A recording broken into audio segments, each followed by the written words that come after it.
ಶ್ರೀ ಗುರುಭ್ಯೋ ನಮಃ. ಹರಿ ಓಂ. ಸೃಷ್ಟಿಸ್ಥಿತ್ಯಪ್ಯಯೇಹ ನಿಯತಿದೃಶಿತಮೋ ಬಂಧಮೋಕ್ಷಾಶ್ಚ ಯಸ್ಮಾತ್ ಅಸ್ಯ ಶ್ರೀ ಬ್ರಹ್ಮರುದ್ರ ಪ್ರಭೃತಿಸ್ವರನರದ್ವಿಗೀಷಶತ್ರುವಾತ್ಮಕಸ್ಯ ವಿಷ್ಣೋರ್ವ್ಯಸ್ತಾಃ ಸಮಸ್ತಾಃ ಸಕಲಗುಣನಿಧಿಃ ಸರ್ವದೋಷವ್ಯಪೇತಃ ಪೂರ್ಣಾನಂದಾವ್ಯಯೋ ಯೋ ಗುರುರಪಿ ಪರಮಶ್ಚಿಂತಯೇತಂ ಮಹಾಂತಂ ಜನ್ಮಾದ್ಯಸ್ಯ ಯತೋನ್ವಯಾದಿತರತಶ್ಚಾರ್ಥೇಷ್ವಭಿಜ್ಞಸ್ವರಾಟ್ ತೇನೇ ಬ್ರಹ್ಮಹೃದಾಯ ಆದಿಕವಯೇ ಮುಹ್ಯಂತಿ ಯಂ ಸೂರಯಃ ತೇಜೋಬಾರಿಮೃದಾಂ ಯಥಾ ವಿನಿಮಯೋ ಯತ್ರ ತ್ರಿಸರ್ಗೋ ಮೃಷಾ ಧಾಮ್ನಾ ಸ್ವೇನ ಸದಾ ನಿರಸ್ತಕುಹಕಂ ಸತ್ಯಂ ಪರಂ ಧೀಮಹಿ. ಧರ್ಮವಿಜ್ಞಾನವೈರಾಗ್ಯಪರಮೈಶ್ವರ್ಯಶಾಲಿನಃ ಆನಂದತೀರ್ಥಭಗವತ್ಪಾದಾನ್ ವಂದೇ ನಿರಂತರಂ. ಭವತಿ ಯದನುಭಾವಾದೇಡಮೂಕೋಪಿ ವಾಗ್ಮೀ ಜಡಮತಿರಪಿ ಜಂತುರ್ಜಾಯತೆ ಪ್ರಾಜ್ಞಮೌಲಿಃ ಸಕಲವಚನಚೇತೋ ದೇವತಾ ಭಾರತೀ ಸಾ ಮಮ ವಚಸಿ ನಿಧತ್ತಾಂ ಸನ್ನಿಧಿಂ ಮಾನಸೇ ಚ. ಯಂ ಪ್ರವ್ರಜन्तಮನುಪೇತಮಪೇತಕೃತ್ಯಂ ದ್ವೈಪಾಯನೋ ವಿರಹಕಾತರ ಆಜುಹಾವ ಪುತ್ರೇತಿ ತನ್ಮಯತಯಾ ತರವೋಪಿ ನೇದುಸ್तं ಸರ್ವಭೂತಹೃದಯಂ ಮುನಿಮಾನತೋಸ್ಮಿ. ನಮೋऽस्तु ತಾತ್ವಿಕಾ ದೇವಾಃ ವಿಷ್ಣುಭಕ್ತಿಪರಾಯಣಾಃ ಧರ್ಮಮಾರ್ಗೇ ಪ್ರೇರಯन्तु ಭವಂತಃ ಸರ್ವ ಏವ ಹಿ. ನೌಮಿನ್ಯಾಯಸುಧಾದಿಕೃಜ್ಜಯಮುನೀನ್ ಶ್ರೀಪಾದರಟ್ ಸನ್ಮಣೀನ್ ವ್ಯಾಸಾರ್ಯಾನ್ ವಿವಿಧಾಗಮಾಬ್ಧಿವಿಹರಾನ್ ಶ್ರೀವಾದಿರಾಜಾನಪಿ ವಂದೇ ಹಂಸವರಾನ್ ರಘುತ್ತಮಗುರೂನ್ ವೈದಗ್ಧ್ಯವಾರಾಂ ನಿಧೀನ್. ಶ್ರೀ ಸತ್ಯವ್ರತರಾಘವೇಂದ್ರಮುನಿಪಾನ್ ಸದ್ಬೋಧಸಧ್ಯಾನಪಾನ್ ಸತ್ಯಾಭಿಜ್ಞಕರಾಬ್ಜೋತ್ಥಾನ್ ಪಂಚಾಶದ್ವರ್ಷಪೂಜಕಾನ್ ಸತ್ಯಪ್ರಮೋದತೀರ್ಥಾರ್ಯಾನ್ ನೌಮಿನ್ಯಾಯಸುಧಾರತಾನ್.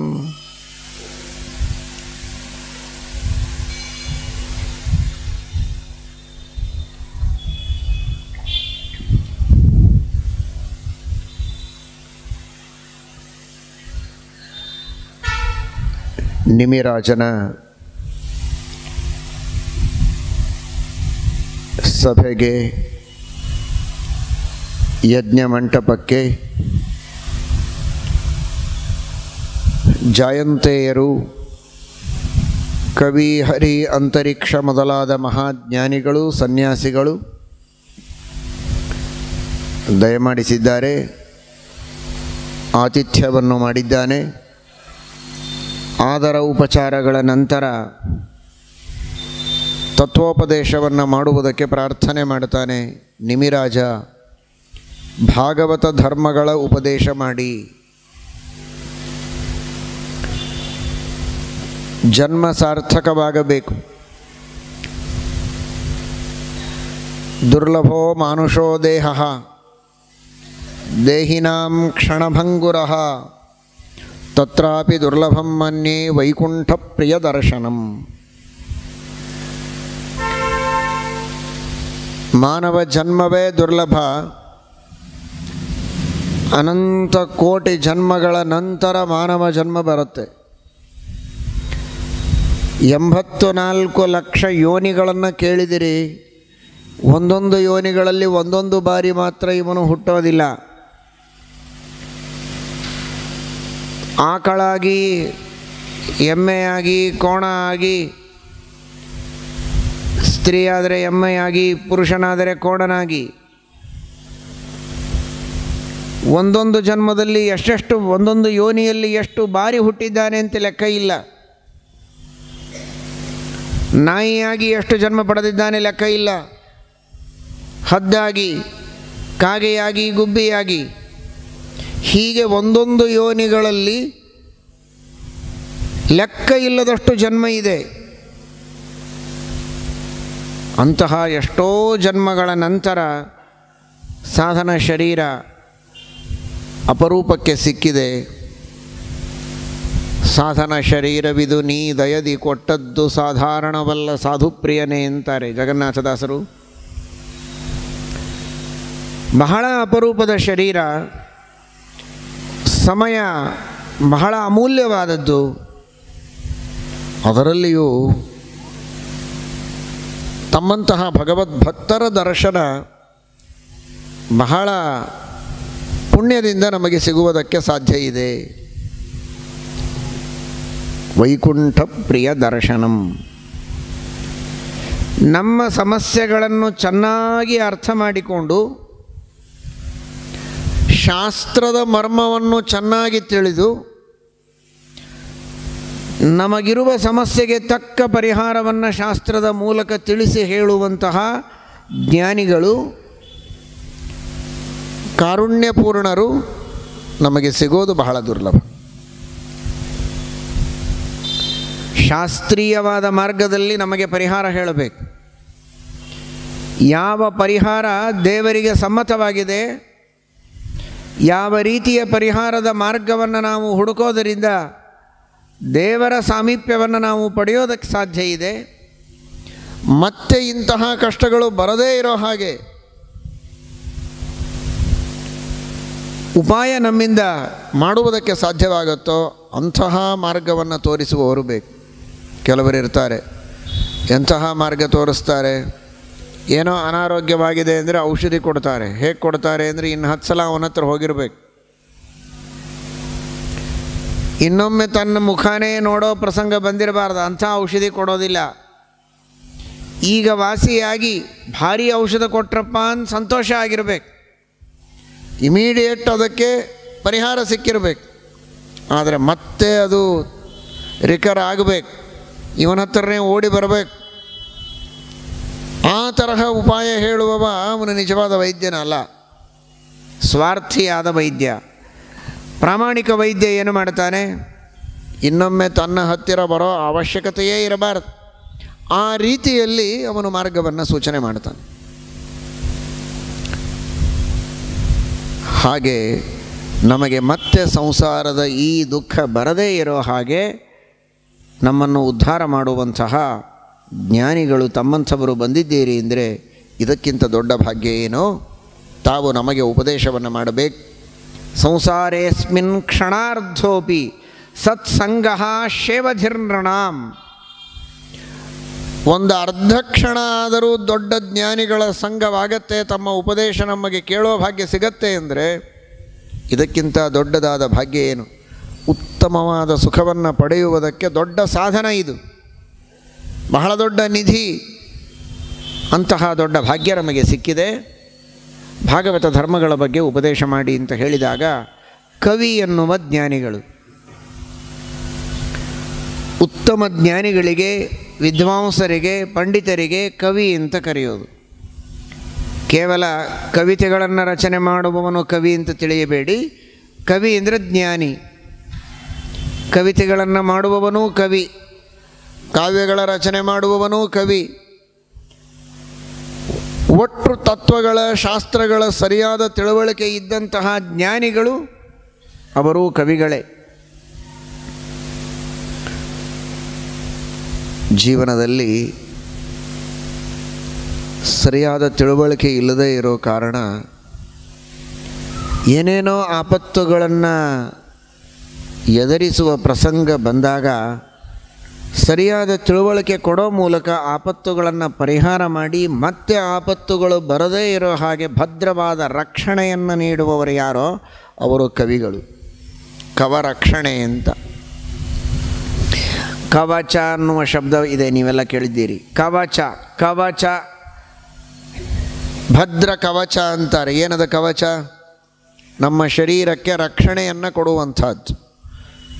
ಆಯುಧಗಳನ್ನು ಶತ್ರುಗಳು ಪ್ರಯೋಗ ಮಾಡಿದಾಗಲೂ ನಮ್ಮ ಶರೀರಕ್ಕೆ ಯಾವುದೇ ರೀತಿಯ ಬಾಧೆಯಾಗದಂತೆ ನೋಡಿಕೊಳ್ಳುವ ಒಂದು ಮೈಮೇಲೆ ಇರುವಂತಹ ಏನು ಕಬ್ಬಿಣದ ಅಥವಾ ಉಕ್ಕಿನ ಅಂಗಿ ಇದ್ದ ಹಾಗೆ ಇದೆ, ಅದೇ ಕವಚ. ಯಾಕೆ ಅಂದರೆ ಅದು ಕವರಕ್ಷಣೆ, ನಮ್ಮನ್ನು ರಕ್ಷಣೆ ಮಾಡುತ್ತೆ ಅಂತ.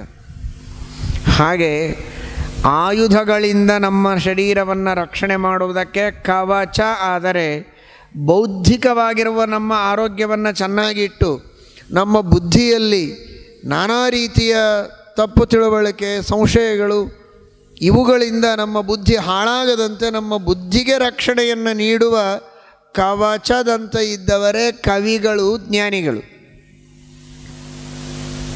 ಅಂತಹ ಜ್ಞಾನಿಗಳಾದ ಸಾಕ್ಷಾತ್ ಭಗವಂತನ ಪುತ್ರರಾದಂತಹ ಕವಿಗಳು ಉತ್ತರವನ್ನು ಕೊಡ್ತಾರೆ.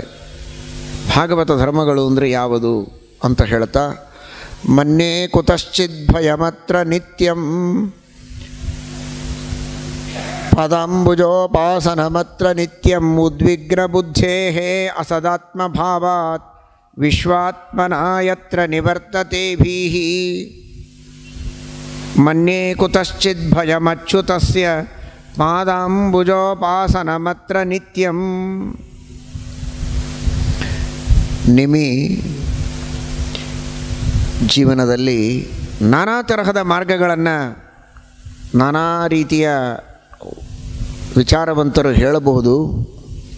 ಆದರೆ ಶಾಸ್ತ್ರಗಳ ಅಧ್ಯಯನವನ್ನು ಮಾಡಿ ಆಲೋಡ್ಯ ಸರ್ವಶಾಸ್ತ್ರಾಣಿ ವಿಚಾರ್ಯ ಚ ಪುನಃ ಪುನಃ, ಎಲ್ಲ ಶಾಸ್ತ್ರಗಳನ್ನು ಆಲೋಡನ ಮಾಡಿ ಎಲ್ಲ ಚಿಂತಕರ, ಎಲ್ಲ ಮಂಥಕರ, ಎಲ್ಲ ವಿಚಾರವಂತರ, ಋಷಿಗಳ, ಮುನಿಗಳ, ಜ್ಞಾನಿಗಳ, ಅನುಭಾವಿಗಳ ಆಲೋಚನೆಯಿಂದ ನಿರ್ಣೀತವಾದ ವಿಷಯ ಅದು ಭಗವಂತನ ಉಪಾಸನೆಯನ್ನು ಮಾಡುವುದೇ ನಿಜವಾದಂತಹ ಎಲ್ಲ ಭಯಗಳ ಪರಿಹಾರಕ್ಕೆ ಕಾರಣ. ಏನಂತ ಉಪಾಸನೆ ಮಾಡಬೇಕು?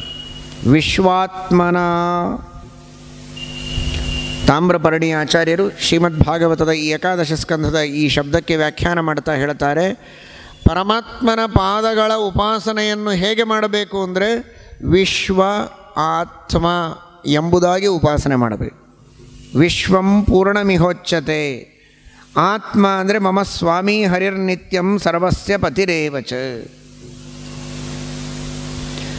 ದೇವರನ್ನು ಏನು ಅಂತ ಉಪಾಸನೆ ಮಾಡಬೇಕು.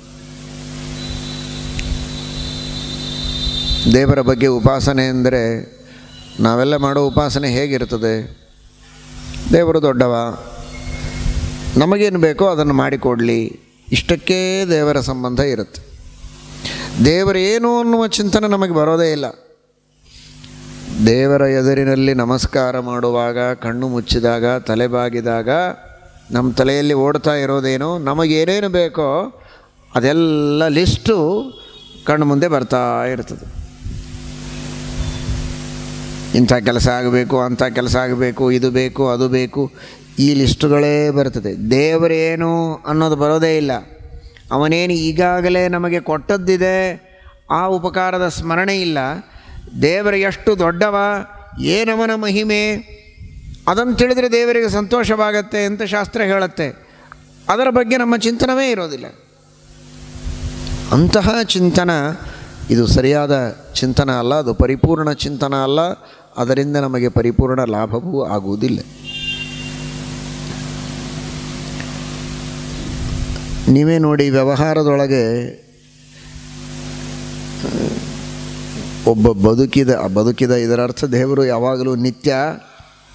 ಆದರೆ ಕಣ್ಣಿಗೆ ಕಾಣುವ ಒಬ್ಬ ವ್ಯಕ್ತಿಯಿಂದ ನಿಮಗೇನೋ ಕೆಲಸ ಆಗಬೇಕಾಗಿದೆ ಅಂದರೆ ಏನು ಮಾಡ್ತೀರಿ ಹೇಳಿ ನೀವೇ?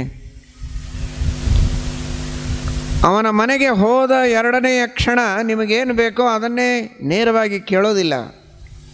ಮೊದಲು ಅವನ ಬಗ್ಗೆ 4 ಮಾತುಗಳನ್ನು ಹೇಳ್ತೀರಾ. ನಿಮ್ಮ ಬಗ್ಗೆ ನಾವು ಬಹಳ ಕೇಳಿದ್ದೇವೆ, ಬೇಕಾದಷ್ಟು ಜನರಿಗೆ ನೀವು ಉಪಕಾರ ಮಾಡ್ತಾ ಇದ್ದೀರಿ ಅಂತ, ಬಹಳಷ್ಟು ಸಮಾಜ ಸೇವೆಯನ್ನು ಮಾಡ್ತೀರಿ. ನೀವು ಮಾತ್ರ ಅಲ್ಲ, ನಿಮ್ಮ ತಂದೆ ಹಾಗಿದ್ದರು, ನಿಮ್ಮ ತಾತ ಹಾಗಿದ್ದರು, ಎಂತಹ ದೊಡ್ಡ ವಂಶ ನಿಮ್ಮದು. ಹೀಗೆಲ್ಲ ಅವನ ಬಗ್ಗೆ ಸಾಕಷ್ಟು ಹೇಳಿ ಕೊನೆಗೊಂದು ಸಾಲಿನೊಳಗೆ ಸಾಲ ಕೇಳ್ತೀರಿ. ಒಂದು ಸಾಲಿನಲ್ಲಿ ಸಾಲ ಕೇಳೋದು, ಆದರೆ ಹಿಂದಿನ ಅನೇಕ ಸಾಲಗಳೆಲ್ಲ ಅವನನ್ನು ಸಾಲಂಕೃತನನ್ನಾಗಿ ಮಾಡೋದು ಮೊದಲು. ಆಮೇಲೆ ಕೊನೆ ಸಾಲಿನೊಳಗೆ ಸಾಲ ಕೇಳೋದು, ಅದರ ಹಿಂದೆ ವರ್ಣನೆ, ಅವನನ್ನು ಸಂತೋಷಪಡಿಸೋದು ಮೊದಲು. ಇಷ್ಟು ಸಾಮಾನ್ಯ ವ್ಯವಹಾರ ಗೊತ್ತಿರೋ ವ್ಯಕ್ತಿ ದೇವರ ಹತ್ತಿರ ಬಂದಾಗ ಇದನ್ನು ಮರೆತು ಬಿಡ್ತಾನೆ. ದೇವರನ್ನು ಆ ರೀತಿ ನಾವು ಮೊದಲು ಸಂತೋಷಪಡಿಸಬೇಕು. ದೇವರ ಗುಣಗಳ ವರ್ಣನೆ ಮಾಡಬೇಕು, ಅವನ ಗುಣಗಳ ಚಿಂತನೆ ಮಾಡಬೇಕು. ಸದ್ಗುಣ ಗಣ ಬೃಹತೀಂ ಶಾಶ್ವತೀಂ ಆಶುದೇವ, ಆ ಗುಣಾನುಸಂಧಾನಪೂರ್ವಕವಾದ ಭಕ್ತಿಯನ್ನು ಮಾಡಬೇಕು ಅನ್ನುವುದನ್ನು ಮರೆತು ಕೇವಲ ಬೇಡಿಕೆಗಳನ್ನೇ ಅವನ ಮುಂದೆ ಇಡೋದಕ್ಕೆ ಹೋಗ್ತೇವೆ. ನೀವು ಅನ್ಬೋದು, ಸಾಮಾನ್ಯ ಮಾನವನಾದರೆ ಅವನಿಗೆ ಹೊಗಳಿಕೆ ಬಹಳ ಬೇಕಾಗತ್ತೆ. ಹೊಗಳಿದರೆ ಉಬ್ಬುತ್ತಾನೆ, ಸಂತೋಷ ಆಗತ್ತೆ. ಅವನನ್ನು ಹೊಗಳಿ ಉಬ್ಬಿಸಿ ಅವನ ಹತ್ರ ನಾವು ಬೇಡಿಕೆಗಳನ್ನು ಇಡಬೇಕು. ದೇವರಿಗೇನು, ನಾವು ಹೊಗಳೋದೇನು ಅವನಿಗೆ ಬೇಕಾಗಿಲ್ವಲ್ಲ. ಅವನು ಸ್ವಯಂ ನಿತ್ಯ ತೃಪ್ತ. ಬ್ರಹ್ಮಾದಿ ದೇವತೆಗಳೆಲ್ಲ ಅವನನ್ನು ಹೊಗಳುವವರು ಬೇಕಾದಷ್ಟು ಜನ ಇದ್ದಾರೆ. ಅವನಿಗೇನು ಯಾರು ಹೊಗಳಬೇಕು ಅಂತಿಲ್ಲ, ಸ್ತೋತ್ರ ಮಾಡಬೇಕು ಅಂತಿಲ್ಲ. ಅಂತಹ ಪರಮಾತ್ಮನಿಗೆ ನಮ್ಮ ಬೇಡಿಕೆಗಳನ್ನು ಸಲ್ಲಿಸಿದರೆ ಸಾಕು, ಯಾಕೆ ಅವನಿಗೆ ಹೊಗಳಬೇಕು ಅಂತ. ಅವನಿಗೆ ತನ್ನ ಗುಣಗಳನ್ನು ಹೊಗಳುವುದಕ್ಕೆ ಯಾರಿಲ್ಲ, ಗತಿ ಇಲ್ಲ ಅನ್ನೋದಕ್ಕೆ ನಾವು ಹೊಗಳಬೇಕು ಅನ್ನುವ ಅಪೇಕ್ಷೆ ದೇವರಿಗೆ ಸರ್ವಥಾ ಇಲ್ಲ. ಬ್ರಹ್ಮಾದಿಗಳು ಅವನನ್ನು ಹೊಗಳದೇ ಇದ್ದರೂ ಅವನಿಗೇನು ನ್ಯೂನತೆ ಇಲ್ಲ. ನಾನಿರೋ ಅಷ್ಟು ಪರಿಪೂರ್ಣ ಇದ್ದಾನೆ. ಅವನಿಗೆ ಏನು ಆನಂದ ಇರಬೇಕೋ ಆ ಆನಂದ ಪರಿಪೂರ್ಣವಾಗಿದೆ. ತನ್ನ ಸ್ತೋತ್ರ ಕೇಳಿ ಏನು ಆನಂದ ಹೊಸದಾಗಿ ಆಗಬೇಕಾದದ್ದಿಲ್ಲ. ಆದರೆ ಜೀವರು ತಮ್ಮ ಕರ್ತವ್ಯವನ್ನು ತಾವು ಸರಿಯಾಗಿ ಮಾಡಬೇಕು ಅನ್ನುವ ಅಪೇಕ್ಷೆ ಭಗವಂತನಿಗಿದೆ. ತನ್ನ ಬಗ್ಗೆ ಸರಿಯಾದ ತಿಳುವಳಿಕೆಯನ್ನು ಅವರು ಪಡೆದುಕೊಳ್ಳಬೇಕು. ಅವರು ಕೃತಜ್ಞರಾಗಬಾರದು. ಉಪಕಾರವನ್ನು ಮಾಡಿದ ಒಬ್ಬ ಸಾಮಾನ್ಯ ವ್ಯಕ್ತಿಯ ಉಪಕಾರವನ್ನು ಸ್ಮರಣೆ ಮಾಡದೇ ಇದ್ದರೇನೆ ದೊಡ್ಡ ದೋಷ. ಕೃತಜ್ಞತೆ ಅನ್ನೋದು ಒಂದು ದೊಡ್ಡ ದೋಷ. ಹೀಗಿರುವಾಗ ಅನಂತ ಉಪಕಾರಗಳನ್ನು ಮಾಡಿದ ವ್ಯಕ್ತಿಯನ್ನು ಮರೆಯುವ ಒಂದು ದೊಡ್ಡ ಪಾಪಕ್ಕೆ ಅವರು ಗುರಿಯಾಗುವುದು ಬೇಡ. ನೀರು ಕೊಟ್ಟವನ ಉಪಕಾರವನ್ನೇ ನಾವು ಮರೆಯಬಾರದು. ಅನ್ನ ಹಾಕಿದವನ ಉಪಕಾರ ಮರೆಯಬಾರದು. ವಸತಿಗೆ ಅವಕಾಶ ಮಾಡಿಕೊಟ್ಟವರು, ವಿದ್ಯೆಯನ್ನು ಕೊಟ್ಟವರು, ಒಂದೆರಡು ಅಕ್ಷರ ಉಪದೇಶ ಮಾಡಿದವರು, ಯಾವ ದೃಷ್ಟಿಯಲ್ಲಿ ನೋಡಿದರೆ ಭಗವಂತನನ್ನು ನಾವು ತುಲನೆ ಮಾಡೋದಕ್ಕೆ ಸಾಧ್ಯ ಇದೆ? ಮಾಡೋದಕ್ಕೆ ಸಾಧ್ಯ ಇಲ್ಲ. ವಿದ್ಯೆ ಅಂತ ನೋಡ್ತೀರಾ, ಎರಡು ಅಕ್ಷರ ಕಲಿಸಿದ ಗುರುವಿನ ಉಪಕಾರದ ವಿಸ್ಮರಣೆ ಮಾಡಿಕೊಳ್ಳಬಾರದು ಅಂತಾರೆ. ಎಲ್ಲ ವಿದ್ಯೆಯನ್ನು ಕೊಟ್ಟವನು ದೇವರೇ. ಸಕಲ ವೇದಗಳ ಉಪದೇಶ ಮಾಡಿದವನು ದೇವರು. ಇತಿಹಾಸ ಪುರಾಣಗಳ ಉಪದೇಶವನ್ನು ಮಾಡಿದವನು ಭಗವಂತ. ಜ್ಞಾನಿಗಳ ಪರಂಪರೆಯಿಂದ ನಮ್ಮವರೆಗೆ ತತ್ವಜ್ಞಾನ ಬಂದು ಮುಟ್ಟುವಂತೆ ಮಾಡಿದವನು ದೇವರು. ಎಲ್ಲ ರೀತಿಯಿಂದಲೂ ಭಗವಂತ ಗುರು. ನಮ್ಮ ಗುರುಗಳಲ್ಲಿ ಇದ್ದು ಉಪದೇಶ ಮಾಡುವವನೂ ದೇವರು. ಸಂಪ್ರದಾಯವನ್ನು ಮುಂದುವರೆಸಿದವನು ಭಗವಂತ. ಗ್ರಂಥಗಳ ರಚನೆ ಮಾಡಿದವನೂ ದೇವರು. ಎಷ್ಟು ರೀತಿಯಿಂದ ಭಗವಂತ ನಮಗೆ ಗುರುವಾಗಿದ್ದಾನೆ. ತಮೇವ ಶಾಸ್ತ್ರ ಪ್ರಭವಂ ಪ್ರಣಮ್ಯ ಜಗದ್ಗುರುಣಾಂ ಗುರುವಂಜಸೈವ. ಶ್ರೀಮದಾಚಾರ್ಯರಂತಾರೆ, ಶಾಸ್ತ್ರಗಳ ರಚನೆ ಮಾಡುವ ಮೂಲಕ, ವೇದಗಳ ಉಪದೇಶ ಮಾಡುವ ಮೂಲಕ, ಗುರುಗಳ ಪರಂಪರೆಯನ್ನು ಮುಂದುವರಿಸುವ ಮೂಲಕ, ನಮ್ಮ ಗುರುಗಳಲ್ಲಿದ್ದು ಉಪದೇಶ ಮಾಡುವ ಮೂಲಕ ಅನೇಕ ರೀತಿಯಿಂದ ಭಗವಂತ ನಮಗೆ ಗುರುವಾಗಿದ್ದಾನೆ. ಅಂತಹ ಭಗವಂತನಿಗೆ ಸಮಾನರಾದ ಗುರುಗಳೇ ಯಾರು? ಶರೀರವನ್ನು ಕೊಟ್ಟು ಉಪಕಾರ ಮಾಡಿದವರು ತಂದೆ ತಾಯಿಗಳಾದರೆ ಅವರಲ್ಲಿದ್ದು ನಿಜವಾಗಿ ಶರೀರವನ್ನು ಕೊಟ್ಟವನು ದೇವರೇ. ನಿನ್ನೆ ಕೇಳಿದಿರಲ್ಲ, ಇಷ್ಟು ಶರೀರಗಳನ್ನು ಕೊಟ್ಟವರು ಯಾರು? ಶರೀರಗಳನ್ನು ಶ್ರೀಕೃಷ್ಣ ಪರಮಾತ್ಮ ಭಗವದ್ಗೀತೆಯಲ್ಲಿ ಹೇಳುವ ರೀತಿಯಲ್ಲಿ ಬಟ್ಟೆಗಳು ಅಂತ ನಾವು ಚಿಂತನೆ ಮಾಡೋಣ. ವಾಸಾಂಸಿ ಜೀರ್ಣಾನಿ ಯಥಾ ವಿಹಾಯ ನವಾನಿ ಗೃಹ್ಣಾತಿ ನರೋಪರಾಣಿ ತಥಾ ಶರೀರಾಣಿ ವಿಹಾಯ ಜೀರ್ಣಾನ್ಯನ್ಯಾನಿ ಸಂಯಾತಿ ನವಾನಿ ದೇಹಿ. ಹಳೆ ಬಟ್ಟೆಗಳನ್ನು ಕಳಚಿ ಹೊಸ ಬಟ್ಟೆಗಳನ್ನು ತೊಡುವಂತೆ ಭಗವಂತ ಈ ಹಳೆ ಶರೀರಗಳನ್ನು ಕಳೆದು ಹೊಸ ಶರೀರಗಳನ್ನು ಕೊಡ್ತಾನೆ ಅಂತ. ತನ್ನ ಮಕ್ಕಳಾದ ಜೀವರಿಗೆ ಭಗವಂತ ಎಷ್ಟು ಬಟ್ಟೆಗಳನ್ನು ಕೊಟ್ಟಿದ್ದಾನೆ ವಿಚಾರ ಮಾಡಿ. ನಿಮ್ಮ ಮಕ್ಕಳಿಗೆ ನೀವು ಇಷ್ಟು ಬಟ್ಟೆಗಳನ್ನು ಕೊಟ್ಟಿದ್ದೀರಾ? 84 ಲಕ್ಷ. 84 ಲಕ್ಷ ಬಟ್ಟೆ ಅಲ್ಲ ನಾನು ಹೇಳಿದ್ದು, ಈಗ 84 ಲಕ್ಷ ತರಹದ ಬಟ್ಟೆಗಳು. ಒಂದೊಂದು ತರಹದ ಬಟ್ಟೆಗಳನ್ನು ಎಷ್ಟು ಬಾರಿ ಕೊಟ್ಟಿದ್ದಾನೆ ಅಂತ ಲೆಕ್ಕ ಇಲ್ಲ. ಅಷ್ಟು ತರಹದ ವಸ್ತ್ರಗಳಂತೆ ಇರುವ ಈ ಶರೀರಗಳನ್ನು ದೇವರು ಕೊಟ್ಟ. ಬಟ್ಟೆ ಬರೆ ಉಡುವುದಕ್ಕೆ ಹೊದೆಯುವುದಕ್ಕೆ, ಈ ಶರೀರ ನಮ್ಮ ಎಲ್ಲ ಕಾರ್ಯಗಳಿಗೂ ಉಪಯೋಗಕ್ಕೆ ಬರುವಂತಹ ಶರೀರ. ಇಂತಹ ಶರೀರವನ್ನು ಕೊಟ್ಟಂತಹ ದೇವರಿಗೆ ಸಮಾನ ತಂದೆ ತಾಯಿ ಯಾರಿದ್ದಾರೆ? ಹಾಗಾದರೆ ಜ್ಞಾನ ಕೊಟ್ಟ ಗುರುವೂ ಹೌದು, ಶರೀರ ಕೊಟ್ಟ ತಂದೆ ತಾಯಿಯೂ ಹೌದು ಭಗವಂತ. ಶರೀರವನ್ನು ಕೊಟ್ಟು ಆಚೆಗೆ ತಳ್ಳಿದವನಲ್ಲ, ಶರೀರದೊಳಗಿದ್ದು ಜೀವಸ್ವರೂಪದಲ್ಲಿಯೂ ಇದ್ದು ಜ್ಞಾನವನ್ನು ಕೊಟ್ಟು ಕರ್ಮಗಳನ್ನು ನಮ್ಮಿಂದ ಮಾಡಿಸಿ ಇಂದ್ರಿಯಗಳಿಗೆ ಪ್ರಚೋದನೆಯನ್ನು ಮಾಡಿ ಹೊಟ್ಟೆ ಬಟ್ಟೆಗೆ ಕೊಟ್ಟು ಉಂಡ ಅನ್ನವನ್ನು ಒಳಗಿದ್ದು ಪಚನ ಮಾಡಿಸಿ ದೇಹದೊಳಗೆ ರಕ್ಷಣೆಯನ್ನೂ ಮಾಡುವವನು ಭಗವಂತ.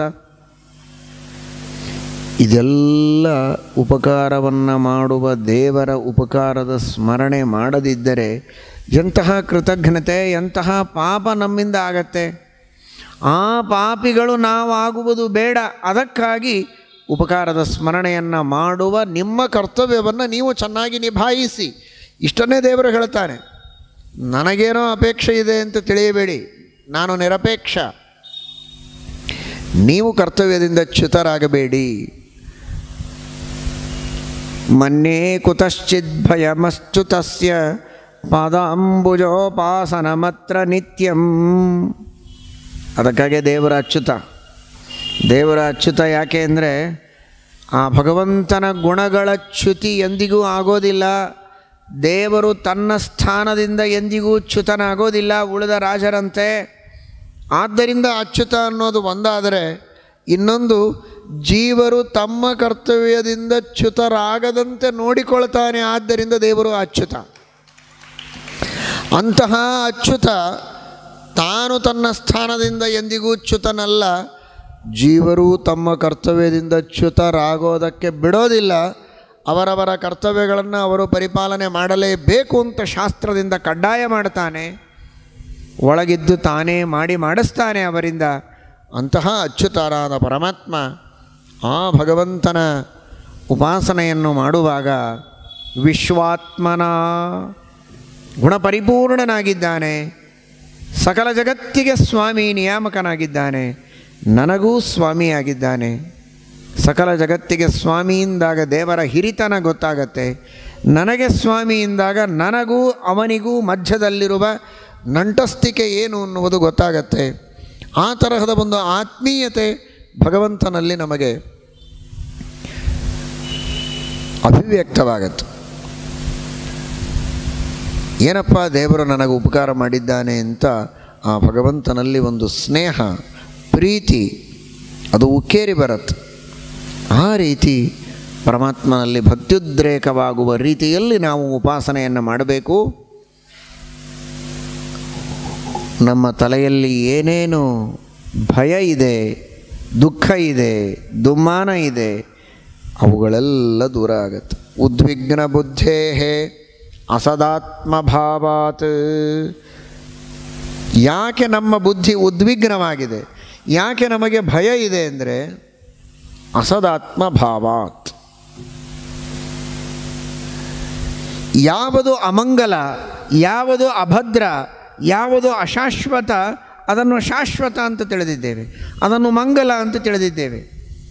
ಇದೇ ನಮಗೆ ತಾರಕ ಅಂತ ಭಾವಿಸಿದ್ದೇವೆ. ಯಾವುದು ನಿಜವಾಗಿ ಶಾಶ್ವತ ಪರಮ ಮಂಗಲ ಅದನ್ನು ನಾವು ತಿಳಿದಿಲ್ಲ. ಇದೇ ನಮ್ಮ ಉದ್ವೇಗಕ್ಕೆ ಕಾರಣ, ನಮ್ಮ ಭಯಕ್ಕೆ ಕಾರಣ. ಯಾವುದು ಆರೋಗ್ಯಕರವಾದ ವಸ್ತುವೋ ಅದನ್ನು ತಿಳಿಯದೆ ಯಾವುದು ನಮ್ಮ ಆರೋಗ್ಯಕ್ಕೆ ಹಾನಿಯನ್ನು ಮಾಡುತ್ತದೆ ಅದು ಬಹಳ ಆರೋಗ್ಯಕ್ಕೆ ಒಳ್ಳೆಯದು ಅಂತ ತಿಳಿದು ಎಷ್ಟೋ ದಿನಗಳವರೆಗೆ ತಿಂದು ಆಮೇಲೆ ವೈದ್ಯರ ಹತ್ರ ಹೋದರೆ ಮುಗಿತು ನಿನ್ನ ಕಥೆ ಅಂತ ಹೇಳ್ತಾರೆ. ಯಾವುದು ದೇಹಕ್ಕೆ ಅತ್ಯಂತ ಹಾನಿಕರ ಅದನ್ನು ಇಷ್ಟು ಚೆನ್ನಾಗಿ ವರ್ಷಗಟ್ಟಲೆ ನೀನು ತಿಂದಿದ್ದೀಯಲ್ಲಪ್ಪ, ಒಂದು ದಿವಸವೂ ತಿನ್ನಬಾರದು ಅದನ್ನು, ಅಂಥದ್ದನ್ನು ತಿಂದಿ ಅಂದರೆ ಇನ್ನು ನೀನನ್ನು ರಕ್ಷಣೆ ಮಾಡೋದು ಬಹಳ ಕಷ್ಟ ಅಂತ ಕೇಳಿದರೆ ಎಂತಹ ಭಯ ಆವಾಗ. ಹಾಗಾಗಿದೆ ನಮ್ಮ ಸಂಸಾರದ ಸ್ಥಿತಿ ಅಂತಾರೆ. ಅಸದಾತ್ಮಭಾವಾತ್, ಯಾವುದು ಅಸತ್ ಅಂದರೆ ಅಮಂಗಲ, ಯಾವುದು ಅಶಾಶ್ವತ, ಅಂತಹ ವಸ್ತುಗಳನ್ನು ಶಾಶ್ವತ ಅಂತ ನಾವು ತಿಳಿದಿದ್ದೇವೆ. ಈ ಸಂಪತ್ತು, ಈ ಅಧಿಕಾರ, ಐಶ್ವರ್ಯ, ಈ ಬಂಧು ಬಳಗ, ಈ ಪರಿವಾರ ಇದೇ ಶಾಶ್ವತ, ಹೀಗೇ ನಾನಿರ್ತೇನೆ, ಇದೇ ರೀತಿ ಸುಖವಾಗಿ ನಾನು ಜೀವನ ಮಾಡ್ತೇನೆ, ಕೊನೆವರೆಗೂ ಈ ವಸ್ತುಗಳು, ಈ ವ್ಯಕ್ತಿಗಳು ಇವರೆಲ್ಲ ನನ್ನ ಜೊತೆಗೇ ಇರ್ತಾರೆ, ನಾನು ಅವರ ಜೊತೆಗೇ ಇರ್ತೇನೆ. ಈ ತರಹದ ಭಾವನೆ ಇರೋ ಕಾರಣಕ್ಕಾಗಿ ಒಂದು ಚೂರು ಏರುಪೇರುಗಳಾದರೆ ತಡೆದುಕೊಳ್ಳೋದಕ್ಕಾಗೋದಿಲ್ಲ ಇವನಿಗೆ. ಯಾಕೆಂದರೆ ಅದನ್ನು ಶಾಶ್ವತ ಅಂತ ತಿಳಿದಿದ್ದ ಇವನು. ನನಗೇನು ವ್ಯತ್ಯಾಸವಾಗೋದಿಲ್ಲ, ಹೀಗೇ ಇರ್ತೇನೆ ಅಂತ ತಿಳಿದಾಗ ಒಂದು ಸ್ವಲ್ಪ ವ್ಯತ್ಯಾಸವಾದರೂ ದುಃಖ ಆಗತ್ತೆ. ದೇವರು ಶಾಶ್ವತ, ಅವನು ಪರಮ ಮಂಗಲ, ದೇವರಿಗೂ ನನಗೂ ಇರುವ ಸಂಬಂಧ ಇದು ಶಾಶ್ವತ, ಇನ್ನುಳಿದವರ ಸಂಬಂಧ ಇದು ತಾತ್ಕಾಲಿಕ, ಇನ್ನೊಂದು 2 ದಿನಕ್ಕೆ ಹೋಗೋದೇ ಇದು ಅಂತ ತಿಳಿದುಕೊಂಡಿದ್ದರೆ ಯಾವುದೇ ವ್ಯಕ್ತಿಯನ್ನು, ಯಾವುದೇ ವಸ್ತುವನ್ನು ತಾನು ಕಳೆದುಕೊಂಡಾಗ ಅಷ್ಟು ದುಃಖ ಆಗೋದಿಲ್ಲ ಅವನಿಗೆ. ಯಾಕಂದರೆ ಮೊದಲೇ ತಿಳ್ಕೊಂಡಿದ್ದ. ಹೌದೋ ಅಲ್ವೋ? ಇಲ್ಲಿಂದ ಎದ್ದು ಹೋಗುವಾಗ ನಿಮಗೇನು ದುಃಖ ಆಗ್ತದ? 1 ಗಂಟೆನೇ ಇಲ್ಲಿ ಕೂಡಬೇಕು ಅಂತ ಬಂದವರು 1 ಗಂಟೆ ಆದ ಮೇಲೆ ಸಂತೋಷವಾಗಿ ಎದ್ದು ಹೋಗ್ತೀರ. 4 ತಾಸು ಇಲ್ಲೇ ಇರಬೇಕು, ನಮ್ಮ ಎಲ್ಲ ಕಾರ್ಯಕ್ರಮಗಳನ್ನು ಇಲ್ಲೇ ಮಾಡ್ಕೋಬೇಕು ಅಂತ ನೀವು ಬಂದು ಕೂತಾಗ 1 ಅರ್ಧ ಗಂಟೆ ಆದ ತಕ್ಷಣ ನಿಮ್ಮನ್ನು ಇಲ್ಲಿ ಭಾಳ ಹೊತ್ತು ಇರಬೇಡಿ, ಎದ್ದು ಹೋಗಿರಿ ಅಂತಂದರೆ ಆಗ ಮನಸ್ಸಿಗೆ ದುಃಖ ಆಗ್ತದೆ. ಯಾಕೆ? ನಿಮ್ಮ ಅಪೇಕ್ಷೆ ಬೇರೆಯಾಗಿತ್ತು. 4 ತಾಸು ನಾನು ಇಲ್ಲೇ ಕಳೆಯಬೇಕು ಅಂತ ನಿಮಗೆ ಅಪೇಕ್ಷೆ ಇತ್ತು, ಅಥವಾ ಇಡೀ ದಿವಸ ನಾವಿಲ್ಲೇ ಇರೋಣ ಅಂತ. ಆಗ 1 ಗಂಟೆ ಆದ ಮೇಲೆ ಎಬ್ಬಿಸಿ ಸಾಕು, ಹೆಚ್ಚು ಹೊತ್ತು ನೀವು ಇರೋದು ಬೇಡ, ಹೋಗಿ ಅಂತ ಯಾರಾದರೂ ಹೇಳಿದರೆ ದುಃಖವಾಗತ್ತೆ. ನಾನು 1 ತಾಸು ಕೊಡಬೇಕು ಅಂತ ನಿಮಗೆ ಬಂದಾಗ ಎದ್ದು ಹೋಗ್ರಿ ಅಂತ ಹೇಳಿದರೆ ಸಂತೋಷವಾಗ್ತದೆ. ಅಂತೂ ಮುಗಿಸಿದರಪ್ಪ ಪುರಾಣ ಅಂತ ಅನಿಸ್ತು. ಹಾಗೆ ಸಾಂಸಾರಿಕವಾದ ವಿಷಯಗಳನ್ನು ಶಾಶ್ವತ, ಇದೇ ಪರಮ ಮಂಗಲ ಅಂತ ತಿಳಿದು ಅದರಿಂದ ನಮಗೇನು ಮಂಗಲ ಆಗಲಿಲ್ಲ, ಕಷ್ಟ ಆಯಿತು, ಅಥವಾ ಅದನ್ನೇ ನಾವು ಕಳೆದುಕೊಂಡೆವು ಅಂದರೆ ದುಃಖ ಆಗತ್ತೆ. ಅದನ್ನು ಬಿಟ್ಟು ಭಗವಂತನ ಪಾದಗಳನ್ನೇ ನಂಬಿದರೆ ಈ ತರಹದ ದುಃಖಕ್ಕೆ ಅವಕಾಶ ಇಲ್ಲ. ವಿದೇಹ, ಆ ರಾಜನ ಹೆಸರು ನಿಮಿರಾಜನಿಗೆ ವಿದೇಹ ಅಂತ, ದೇಹಾಭಿಮಾನವನ್ನೇ ಬಿಟ್ಟವ. ನೀನು ದೇಹಾಭಿಮಾನವನ್ನು ಬಿಟ್ಟವ, ವಿದೇಹ ನೀನು, ನಿನಗೇನು ಈ ಮಾತು ಹೇಳೋದು ನಿನಗೆ ಗೊತ್ತು. ಆದರೂ ನಿನ್ನನ್ನು ನಿಮಿತ್ತ ಮಾಡಿಕೊಂಡು ಉಳಿದೆಲ್ಲ ಭಕ್ತರಿಗೆ ನಾವು ಹೇಳ್ತೇವೆ, ದೇಹಾಭಿಮಾನವನ್ನು ಬಿಟ್ಟು ಭಗವಂತನ ಪಾದಗಳ ಉಪಾಸನೆಯನ್ನು ಮಾಡಿದರೆ ಅದು ದೊಡ್ಡದಾದ ಭಾಗವತ ಧರ್ಮ ಎಂಬುದಾಗಿ ಉಪದೇಶವನ್ನು ಮಾಡಿ, ಭಾಗವತ ಧರ್ಮ ಅಂತ ಇದಕ್ಕೆ ಕರೆಯೋದು ಯಾಕೆ ಅಂದರೆ, ಒಂದು ಭಗವಂತನ ಪ್ರೀತಿಗಾಗಿ ಮಾಡುವ ಧರ್ಮ, ಭಗವಂತನೇ ಉಪದೇಶ ಮಾಡಿದ ಧರ್ಮ. ಈ ಧರ್ಮಗಳನ್ನು ಅನುಷ್ಠಾನ ಮಾಡುವುದರಿಂದ ಭಗವಂತನನ್ನು ನಾವು ಸೇರ್ತೇವೆ. ಈ ಎಲ್ಲ ಕಾರಣಗಳಿಗಾಗಿಯೂ ಇದು ಭಾಗವತ. ಭಗವಂತ ಉಪದೇಶ ಮಾಡಿದ್ದು ಭಾಗವತ. ಭಗವತ ಉಪದಿಷ್ಟಾಃ ಧರ್ಮಾಃ ಭಾಗವತಾಃ, ಭಗವತ್ ಪ್ರೀತಿಕರಾಃ ಧರ್ಮಾಃ ಭಾಗವತಾಃ, ಭಗವಂತನ ಪ್ರೀತಿಗೆ ಸಾಧನವಾದದ್ದು, ಭಗವತ್ ಪ್ರಾಪ್ತಿ ಸಾಧನಭೂತಾಃ ಧರ್ಮಾಃ ಭಾಗವತಾಃ. ಭಗವಂತನನ್ನು ಪಡೆಯೋದಕ್ಕೆ ಇವುಗಳೇ ದಾರಿ. ಆದ್ದರಿಂದಲೂ ಇದು ಭಾಗವತ. ಅಂತಹ ಭಾಗವತ ಧರ್ಮಗಳನ್ನು ಅನುಷ್ಠಾನ ಮಾಡಿದರೆ ಎಷ್ಟು ನಿಶ್ಚಿಂತ ಮನುಷ್ಯನಿಗೆ ಇರುತ್ತೆ ಅಂದರೆ, ಎಷ್ಟು ನಿಶ್ಚಿಂತನಾಗಿರಬಹುದು ಅಂದರೆ, ಧಾವನ್ ನಿಮೀಲ್ಯವ ನೇತ್ರೇ ನ ಸ್ಖಲೇತ್ ನ ಪತೇದಿಹ. ಧಾವನ್ ಉನ್ಮೀಲ್ಯವ ನೇತ್ರೇ, 2 ಪಾಠಗಳಿವೆ. ಕಣ್ಣು ತೆರೆದರೂ ಸರಿ, ಕಣ್ಣು ಮುಚ್ಚಿದರೂ ಸರಿ, ನಡೆದರೂ ಸರಿ, ಓಡಿದರೂ ಸರಿ, ಎಡಬೋದಿಲ್ಲ, ಬೀಳೋದಿಲ್ಲ. ಅಂತಹ ಮಾರ್ಗ ಅಂದರೆ ಅದು ಭಾಗವತ ಮಾರ್ಗ. ಕವಿ ಋಷಿಗಳು ಜ್ಞಾನಿಗಳು ಎಷ್ಟು ಧೈರ್ಯದಿಂದ ಹೇಳುತ್ತಾರೆ, ಏನು ಆತ್ಮವಿಶ್ವಾಸ ಅವರಿಗೆ, ಭಾಗವತ ಧರ್ಮದ ಬಗ್ಗೆ ಅವರಿಗಿರುವ ವಿಶ್ವಾಸ. ಕೇಳಿ ತಿಳಿದವರಲ್ಲ, ಅನುಷ್ಠಾನ ಮಾಡಿ ತಿಳಿದವರು, ಅದರ ಫಲ ಕಂಡವರು, ಭಗವಂತನಿಂದಲೇ ನೇರವಾಗಿ ಉಪದೇಶ ಪಡೆದಂತಹ ಮಹಾನುಭಾವರು. ಅವರಿಗೆ ಆ ಕಾನ್ಫಿಡೆನ್ಸ್ ಇಲ್ಲದೆ ಇನ್ಯಾರಿಗೆ ಬರಬೇಕು? ಚೆನ್ನಾಗಿ ಯುಕ್ತಿಗಳಿಂದ ತತ್ವಗಳನ್ನು ಉಪದೇಶ ಮಾಡುವಂತಹ ಜ್ಞಾನಿಗಳ ಮುಖದಿಂದಲೇ ತತ್ವಜ್ಞಾನವನ್ನು ಪಡೆದವರಿಗೆ ದೃಢವಾದ ನಿಶ್ಚಯ ಇರುತ್ತೆ, ಸಂಶಯ ಇರೋದಿಲ್ಲ. ಋಷಭನಾಮಕ ಪರಮಾತ್ಮನ ಮುಖದಿಂದ ನೇರವಾಗಿ ತತ್ವಜ್ಞಾನವನ್ನು ಪಡೆದಂತಹ ಈ ಮಹಾನುಭಾವರಿಗೆ ಅಷ್ಟು ಧೈರ್ಯ ಇದೆ. ಹೇಳ್ತಾರವರು, ಧಾವನ್ ನಿಮೀಲ್ಯವಾನೇತ್ರೇ ನ ಸ್ಖಲೇನ್ನ ಪತೇದಿಹ. ಎಡಬೋದಿಲ್ಲ, ಬೀಳೋದಿಲ್ಲ, ಕಣ್ಣು ಮುಚ್ಚಿ ಓಡಿ ನೀವು. ಅಷ್ಟು ಚೆನ್ನಾಗಿದೆ ಮಾರ್ಗ ಭಾಗವತ ಧರ್ಮ ಅಂದರೆ ಹಾಗೆ. ಚೆನ್ನಾಗಿ ಅರ್ಥ ಮಾಡಿಕೊಳ್ಳಿ, ಯುಕ್ತಿಗಳನ್ನು ಕೇಳಿ ಗುರುಗಳ ಮುಖದಿಂದ. ಯಾಕೆ ಇದು ಸರಿ, ಯಾಕೆ ತಪ್ಪು ಎಲ್ಲ ಹೇಳ್ತಾರೆ. ವಿಮರ್ಶೆ ಮಾಡಿ ಚೆನ್ನಾಗಿ ತಿಳಿದುಕೊಂಡು ಅನುಷ್ಠಾನ ಮಾಡಿ. ಪರಿಪ್ರಶ್ನೇನ ಸೇವೆಯ, ಮತ್ತೆ ಮತ್ತೆ ಪ್ರಶ್ನೆ ಮಾಡಿ, ಪ್ರಶ್ನೆಗಳಿಗೆ ಉತ್ತರಗಳನ್ನು ಪಡೆದು ಚೆನ್ನಾಗಿ ತಿಳಿದು ತಿಳುವಳಿಕೆಯಿಂದ ಮಾಡಿ. ಎಷ್ಟೋ ವಿಷಯಗಳು ನಮಗೆ ತಿಳಿದಿರೋದಿಲ್ಲ, ಆದರೆ ಮಹಾಜ್ಞಾನಿಗಳು ಅನುಷ್ಠಾನ ಮಾಡಿದ್ದಾರೆ ಅಂತ ಅನುಷ್ಠಾನ ಮಾಡುವುದಕ್ಕೆ ಪ್ರಾರಂಭ ಮಾಡಿ. ಹಂತ ಹಂತವಾಗಿ ತಿಳಿಯುತ್ತಾ ಹೋಗಿ. ಪೂರ್ಣ ತಿಳಿದ ಮೇಲೆ ಮಾಡ್ತೇವೆ ಅಂತ ಅನ್ನಬೇಡಿ.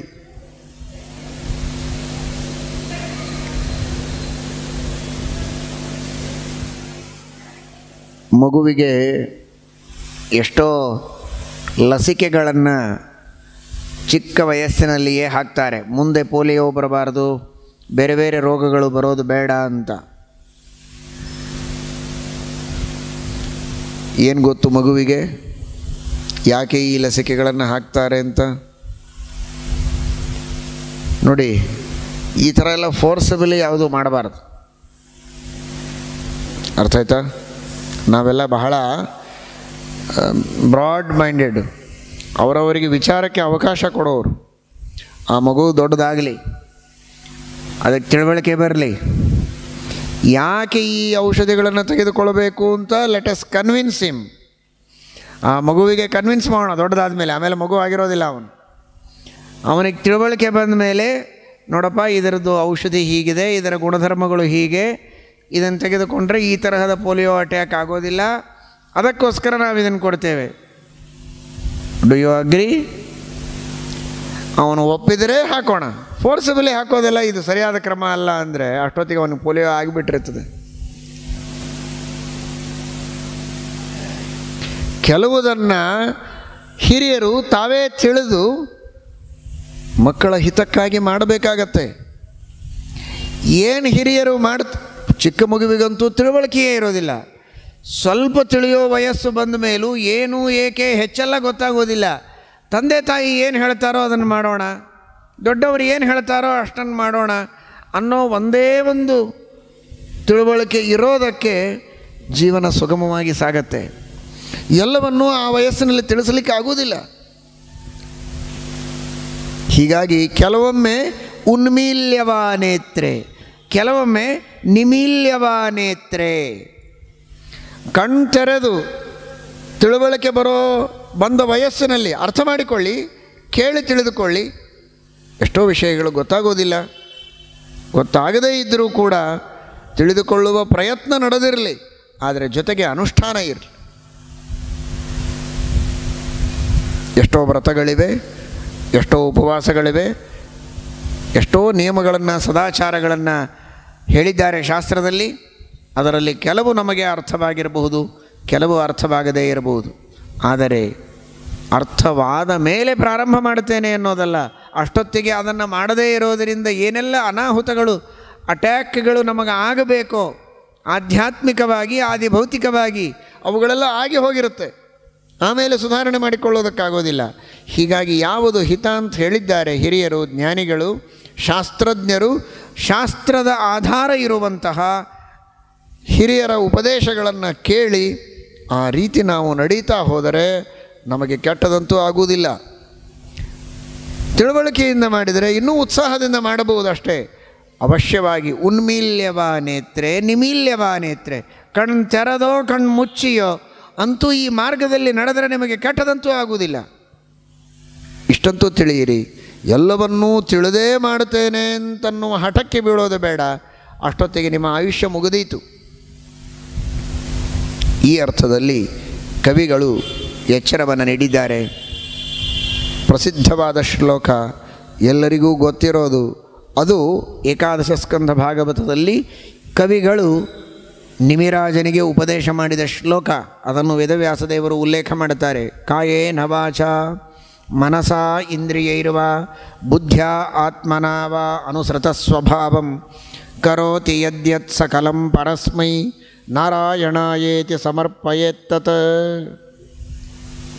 ಸಮರ್ಪಯೇತ್ತತ್ ಅಂತ ಆದೇಶ ಮಾಡಿದ್ದಾರೆ. ಸಮರ್ಪಯಾಮಿ ಅಂತ ಸಮರ್ಪಣೆ ಮಾಡ್ತೇನೆ ಅಂತ ಇವನು ಸಂಕಲ್ಪವನ್ನು ಮಾಡ್ತಾನೆ. ಕವಿಗಳು ಹೇಳುವ ಮಾತು ಬಹಳ ದೊಡ್ಡದಾದ ತತ್ವ. ಭಾಗವತ ಧರ್ಮದ ಬಗ್ಗೆ ಮುಂದೆ ವಿಸ್ತಾರವಾಗಿ ಹೇಳುವವರಿದ್ದಾರೆ. ಆ ಮೊದಲು ಸಮರ್ಪಣವನ್ನು ಹೇಳ್ತಾರೆ. ಬಹಳ ದೊಡ್ಡ ವಸ್ತು, ಸುಲಭ ಆದರೆ ಬಹಳ ಅರ್ಥಪೂರ್ಣವಾದದ್ದು. ಈ ಸಮರ್ಪಣೆ ಎನ್ನುವ ಒಂದು ಅಂಶ ಇಲ್ಲ ಅಂದರೆ ಮಾಡಿದ ಎಲ್ಲ ಕರ್ಮಗಳು ವ್ಯರ್ಥವಾಗುತ್ತೆ. ನೀವು ಏನು ಮಾಡಿದರೂ ಸಮರ್ಪಣೆ ಮಾಡಿ. ದೇಹ, ಮಾತು, ಮನಸ್ಸು ಹಾಗೂ ಉಳಿದ ಇಂದ್ರಿಯಗಳು, ಬುದ್ಧಿ ಯಾವುದರಿಂದಲೇ ಏನೇ ಕಾರ್ಯಗಳನ್ನು ನಾವು ಮಾಡಿದರೂ ಅದನ್ನು ಭಗವಂತನಿಗೆ ಸಮರ್ಪಣೆ ಮಾಡಬೇಕು. ಏನದು ಸಮರ್ಪಣೆ ಅಂದರೆ? ಸಮರ್ಪಣೆ ಎನ್ನುವುದಕ್ಕೆ ಅರ್ಥ ಏನು, ಹೇಗೆ ಮಾಡೋದು? ಒಂದು ಹಣ್ಣನ್ನು ದೇವರಿಗೆ ಸಮರ್ಪಣೆ ಮಾಡೋದು ಅಂದರೆ ಹಣ್ಣು ಒಯ್ದು ದೇವರ ಮುಂದಿಟ್ಟು ಸ್ವೀಕಾರ ಮಾಡುವಂಥ ಮನಸ್ಸಿನಲ್ಲಿ ಪ್ರಾರ್ಥನೆ ಮಾಡೋದು. ಹಾಲನ್ನು ಸಮರ್ಪಣೆ ಮಾಡಬಹುದು, ಹಣ್ಣನ್ನು ಸಮರ್ಪಣೆ ಮಾಡಬಹುದು, ನೀರು, ಅನ್ನ, ನೈವೇದ್ಯ ಇವುಗಳನ್ನು ದೇವರ ಮುಂದಿಟ್ಟು ನೀನು ಸ್ವೀಕಾರ ಮಾಡಪ್ಪ ಅಂತ ಪ್ರಾರ್ಥನೆ ಮಾಡಿಕೊಳ್ಬೋದು. ಕರ್ಮಗಳನ್ನು ಸಮರ್ಪಣೆ ಮಾಡೋದು ಅಂದರೆ ಹೇಗೆ ಮಾಡೋದು? ಕರ್ಮಗಳ ಸಮರ್ಪಣೆಯ ಬಗೆ ಹೇಗೆ? ಅದಕ್ಕೂ ಎಲ್ಲರಿಗೂ ಪ್ರಸಿದ್ಧವಾದ ಶ್ಲೋಕ ನಿಮಗೆ ಗೊತ್ತಿದ್ದದ್ದೇ ಉಂಟು. ನಾಹಂ ಕರ್ತ ಹರಿಃ ಕರ್ತ ತತ್ಪೂಜಾ ಕರ್ಮ ಚಾಖಿಲಂ ತಥಾಪಿ ಮತ್ಕೃತ ಪೂಜಾ ತತ್ಪ್ರಸಾದೇನ ನಾನ್ಯಥ. ಈ ಅನುಸಂಧಾನ ಮಾಡುವುದೇ ಸಮರ್ಪಣೆ. ಈ ಕರ್ಮವನ್ನು ಮಾಡಿದ್ದು ನಾನಲ್ಲ, ದೇವರು ಒಳಗಿದ್ದು ಮಾಡಿಸಿದ. ಈ ಕರ್ಮ ಇದು ದೇವರ ಪ್ರೀತಿಗಾಗಿ ಮಾಡಿದ್ದು. ಒಂದು ಹಿಂದೆ, ಒಂದು ಮುಂದೆ. ಹಿಂದೆ ದೇವರ ಪ್ರೇರಣೆ, ಮುಂದೆ ದೇವರ ಪ್ರೀತಿ. ಅದೇ ಸಂಧ್ಯಾವಂದನದೊಳಗೆ ಎಲ್ಲ ಕರ್ಮಗಳಲ್ಲಿ ಮಾಡಿಸುವ ಸಂಕಲ್ಪ ವಿಷ್ಣು ಪ್ರೇರಣೆಯ ವಿಷ್ಣು ಪ್ರೀತ್ಯರ್ಥಂ. ಮಾಡಿದ್ದು ಹೇಗೆ? ದೇವರ ಪ್ರೇರಣೆಯಿಂದ. ಮಾಡಿದ್ದು ಯಾಕೆ? ದೇವರ ಪ್ರೀತಿಗಾಗಿ. ಇಷ್ಟೇ. ಈ ಅನುಸಂಧಾನ ಮನಸ್ಸಿನಲ್ಲಿ ಬಂದರೆ ಅದು ಸಮರ್ಪಣೆ ಆಗುತ್ತೆ. ಶಬ್ದದಲ್ಲಿ ಬಂದರೆ ಅಲ್ಲ, ಕೇವಲ ಈ ಭಾವನೆ ಮನಸ್ಸಿನೊಳಗಿರಬೇಕು. ಆ ಭಾವನೆ ಮನಸ್ಸಿನಲ್ಲಿ ಬರೋದೇ ಸಮರ್ಪಣೆ. ಅದನ್ನು ಕವಿಗಳು ಹೇಳುತ್ತಾರೆ. ಇದೇನು ಮಾಡೋದೊಂದು ದೊಡ್ಡ ಉಪಕಾರ ಅಂತ ತಿಳಿಯೋದಲ್ಲ. ಇಷ್ಟೊತ್ತು ಕೇಳಿದಿರಲ್ಲ, ಶರೀರದಿಂದ ಮಾಡುವಂತಹ ಕರ್ಮ, ಪ್ರದಕ್ಷಿಣೆ, ನಮಸ್ಕಾರ, ತೀರ್ಥಯಾತ್ರೆ, ದೇವರ ಪೂಜೆ, ಹೀಗೆ ನಾನಾ ವಿಧವಾದ ಸೇವೆಗಳನ್ನು ನಮ್ಮ ಶರೀರದಿಂದ ನಾವು ಮಾಡ್ತೇವೆ. ಒಬ್ಬ ವ್ಯಕ್ತಿಯ ಹಣವನ್ನು ತೆಗೆದುಕೊಂಡು ನಾವೆಲ್ಲರಿಗೆ ಕೊಟ್ಟು ನಾನು ಬಹಳ ದಾನಶೂರ ಅಂತ ಹೇಳಿಕೊಂಡ್ರೆ ಪುಣ್ಯವೋ ಪಾಪವೋ? ಹಣ ನನ್ನದಲ್ಲ, ಇನ್ನೊಬ್ಬರ ಹಣ. ಅದನ್ನು ಕಿತ್ತಿಕೊಂಡು ಕಳ್ಳತನ ಮಾಡಿ ನಾನೆಲ್ಲರಿಗೆ ಕೊಟ್ಟು ದೊಡ್ಡ ಪುರುಷ ಅಂತ ಹೇಳಿಕೊಂಡ್ರೆ ಅದು ದಾನ ಆಗುವುದಿಲ್ಲ, ಕಳ್ಳತನ. ಗೊತ್ತಾದರೆ ಅವನನ್ನು ಜೈಲಿಗೆ ಹಾಕ್ತಾರೆ. ಅಯ್ಯೋ, ಇಷ್ಟು ದಾನ ಮಾಡಿದವನನ್ನು ನೀವು ಜೈಲಿಗೆ ಹಾಕ್ತೀರಲ್ಲ ಅಂದರೆ, ಕಂಡದ್ದು ದಾನ, ಆದರೆ ಹಿಂದೆ ಇರೋದು ಕಳ್ಳತನ. ಗೊತ್ತಾದರೆ ಶಿಕ್ಷೆಗೆ ಗುರಿಯಾಗ್ತಾನೆ. ನಮ್ಮ ಪರಿಸ್ಥಿತಿ ಹಾಗಿದೆ.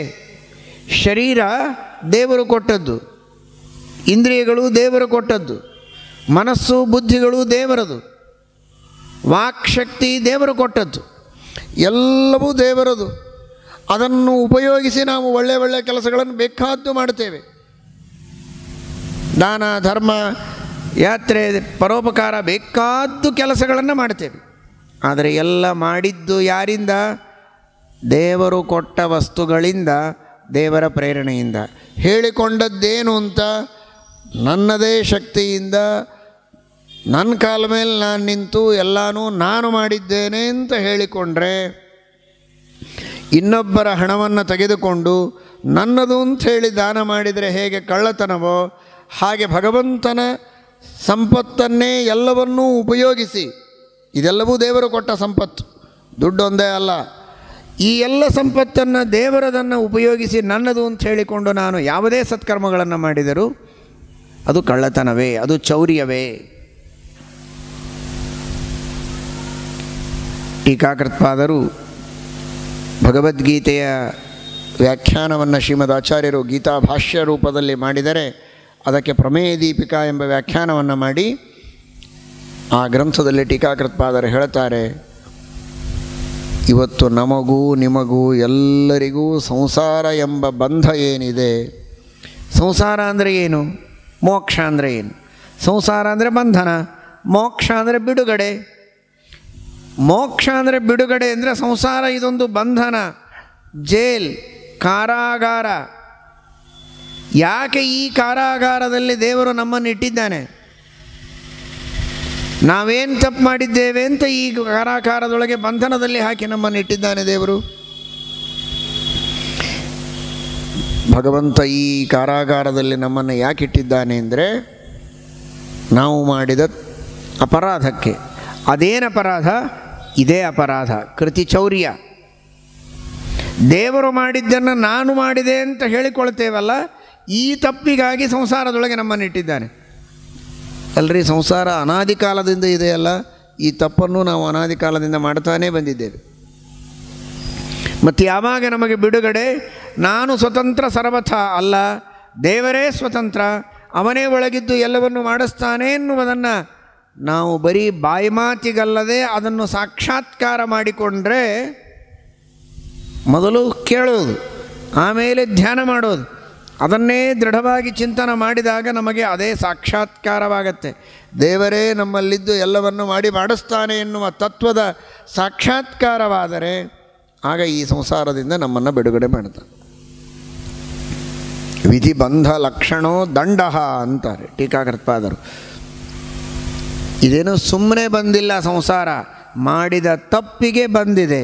ತಪ್ಪನ್ನು ಒಪ್ಪಿಕೊಂಡು ಮನಸ ನಾವು ಭಗವಂತನಿಗೆ ಶರಣು ಹೋಗಿ ಅವನನ್ನು ಸಾಕ್ಷಾತ್ಕಾರ ಮಾಡಿಕೊಂಡಾಗ ಈ ಸಂಸಾರದ ಬಂಧನವನ್ನು ಕಳೆದುಕೊಳ್ಳುವುದಕ್ಕೆ ಸಾಧ್ಯ ಇದೆ ಅಂತ.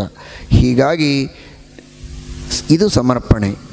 ದೇಹ ನನ್ನದಲ್ಲ, ತನು ನಿನ್ನದೋ, ಜೀವನ ನಿನ್ನದೋ, ಈ ಶರೀರವೂ ನಿನ್ನದು, ಇಂದ್ರಿಯಗಳು ನಿನ್ನವು, ಮಾಡುವ ಭೋಗವೂ ನಿನ್ನ ಪೂಜೆ, ಎಲ್ಲವೂ ನಿನ್ನ ಅಧೀನ ಅಂತ ತಿಳಿದು ನಾವು ಯಾವಾಗ ಕರ್ಮಗಳನ್ನು ಮಾಡ್ತೇವೋ ಆಗ ಆ ಕರ್ಮಗಳ ಸಮರ್ಪಣೆಯನ್ನು ದೇವರಲ್ಲಿ ಮಾಡಿದಂತೆ ಆ ಕರ್ಮಗಳು ಫಲವನ್ನು ಕೊಡುತ್ತೆ.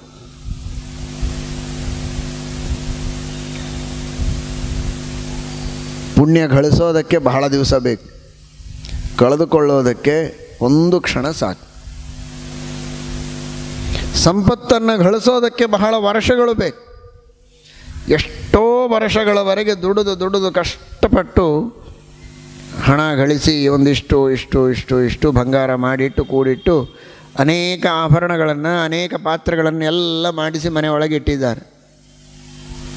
ಮನೆ ಬಿಟ್ಟು ಊರಿಗೆ ಹೋಗೋ ಸಂದರ್ಭ ಬಂದಾಗ ಬಾಗಿಲ ತೆಗೆದಿಟ್ಟು ಹೋದರೆ ಕಳ್ಳತನ ಆಗಲಿಕ್ಕೆ ಎಷ್ಟೊತ್ತು ಬೇಕು?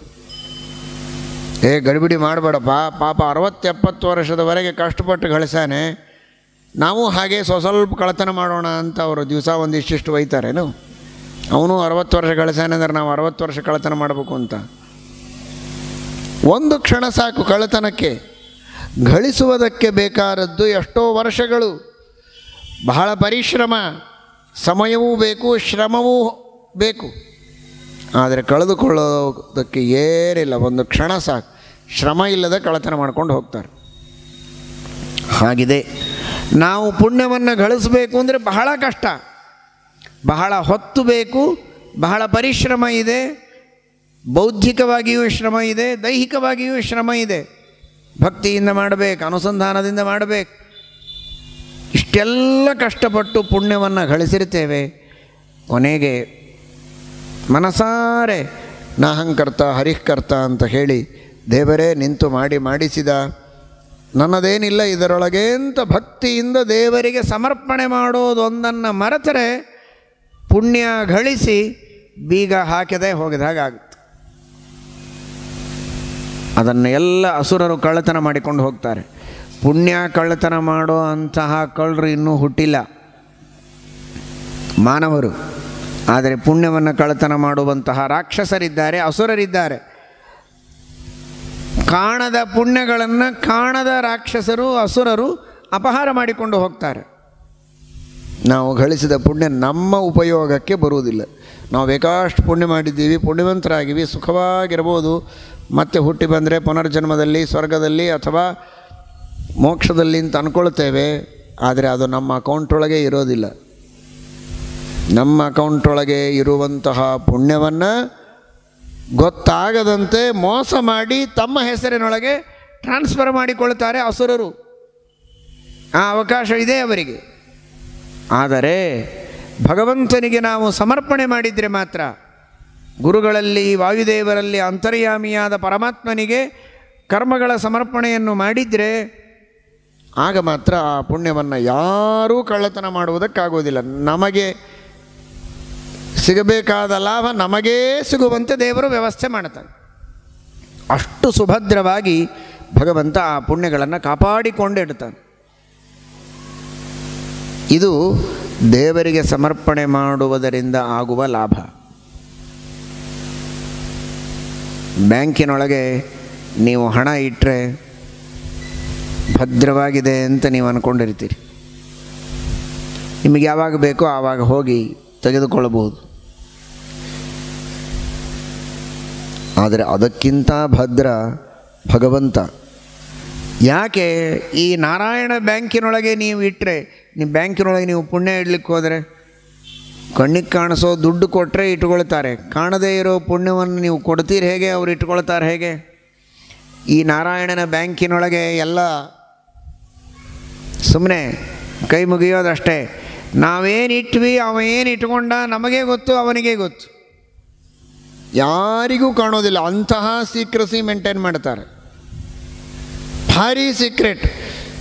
ನೀವು ಹೋಗಿ ದೇವರ ಮುಂದೆ ಕೈ ಮುಗಿದು ನಿಂತು, ನಾನು ಬೆಳಗ್ಗೆಯಿಂದ ಇವತ್ತು ಏನೇನು ಮಾಡಿದೆ ಅಂತ ಎಲ್ಲ ನೆನೆಸಿಕೊಂಡು ಎಲ್ಲವನ್ನೂ ಸಮರ್ಪಣೆ ಮಾಡಿದ್ದೇನೆ, ಈ ಪುಣ್ಯವನ್ನು ಭದ್ರವಾಗಿಟ್ಟು ನನಗೆ ಅನುಗ್ರಹ ಮಾಡು, ಯಾವಾಗ ಬೇಕೋ ಆವಾಗ ನೀನು ಒದಗಿಸು ಅಂತ. ನೀನು ಅಷ್ಟೆಲ್ಲ ಕೇಳಬೇಕಾಗಿಲ್ಲ, ಇದೆಲ್ಲವೂ ನಿನಗೆ ಸಮರ್ಪಿತ ಅಂತ ಇಷ್ಟಂದ್ರೆ ಸಾಕು, ಮುಂದಿನ ನಾವು ನೋಡ್ಕೋತಾನೆ. ನೀವೇನು ಸಮರ್ಪಣೆ ಮಾಡಿದ್ರಿ ಅಂತ ನಿಮ್ಮ ಪಕ್ಕಕ್ಕಿದ್ದವರಿಗೂ ಗೊತ್ತಾಗೋದಿಲ್ಲ.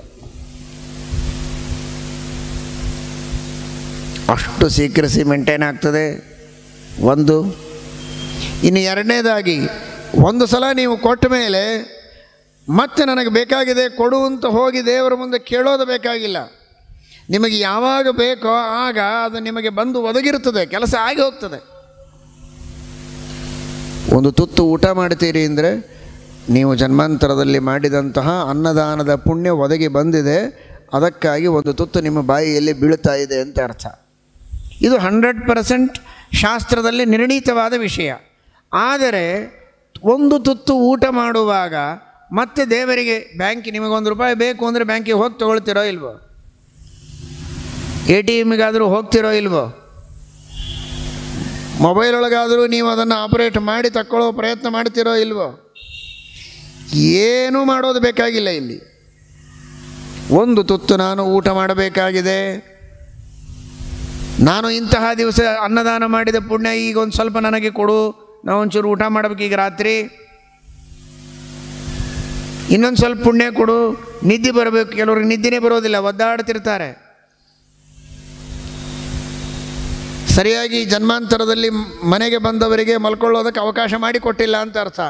ನಾನು ಯಾರಿಗೋ ಮಲ್ಕೊಳ್ಳೋದಕ್ಕೆ ಅವಕಾಶ ಮಾಡಿಕೊಟ್ಟಿದ್ರೆ ಜನ್ಮಾಂತರದೊಳಗೆ ಯಾತ್ರೆಗೆ ಬಂದವರಿಗೆ ಆ ಪುಣ್ಯದಿಂದ ಒಂದು ಸ್ವಲ್ಪ ಸುಖವಾಗಿ ನಿದ್ರೆ ಮಾಡಲಿಕ್ಕೆ ಕೊಡು. ಕೇಳ್ತೀರಾ ಎಂದಾದರೂ? ಕೇಳಲಿಕ್ಕೆ ಸಾಧ್ಯವಿದೆಯಾ?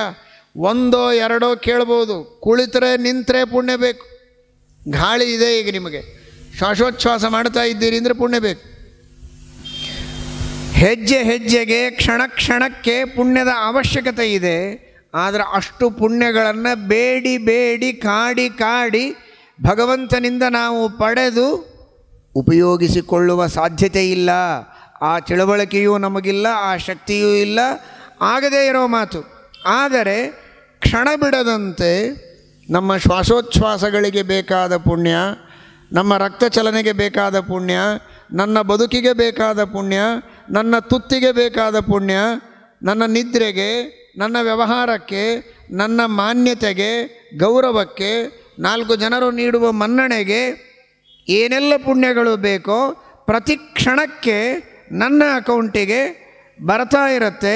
ಅದರಿಂದ ಆಗುವ ಕೆಲಸ ನನಗೆ ಸಿಗ್ತಾ ಇದೆ. ಅದು ರಿಯಲೈಸ್ ಆಗಿ ಬರುತ್ತೆ, ಸುಮ್ಮನೆ ಬರೋದಿಲ್ಲ. ಪುಣ್ಯ ಕೊಟ್ಟಿದ್ದೀನಿ, ಮುಂದಿನ ನೀನು ನೋಡ್ಕೋ ಅಲ್ಲ. ಆ ಪುಣ್ಯದ ಫಲ ಏನು ಬೇಕೋ ಅದೇ ನನಗೆ ಸಿಗತ್ತೆ. ಅಂದರೆ ದೇವರ ಹೆಸರಿನಲ್ಲಿ ಅವನ ನಾರಾಯಣ ಬ್ಯಾಂಕಿನೊಳಗೆ ನಾವು ಪುಣ್ಯ ಇಟ್ಟಾಗ ನಮಗೆ ಪುಣ್ಯ ತಿರುಗಿ ಬರೋದಿಲ್ಲ. ನಾವು ಇಟ್ಟಿರೋದು ಪುಣ್ಯ, ಆದರೆ ಅದರಿಂದ ಏನು ಸಿಗಬೇಕೋ ಆ ಫಲವೇ ನನಗೆ ಸಿಗತ್ತೆ. ಈ ರೀತಿ ದೇವರಿಗೆ ನಾವು ಸಮರ್ಪಣೆ ಮಾಡಿದರೆ ನಮಗಾಗುವ ಲಾಭ. ಅದು ಬಿಟ್ಟು ನಾವೇ ಇಟ್ಕೊಂಡು ಬಿಟ್ಟರೆ ಏನಾಗತ್ತೆ?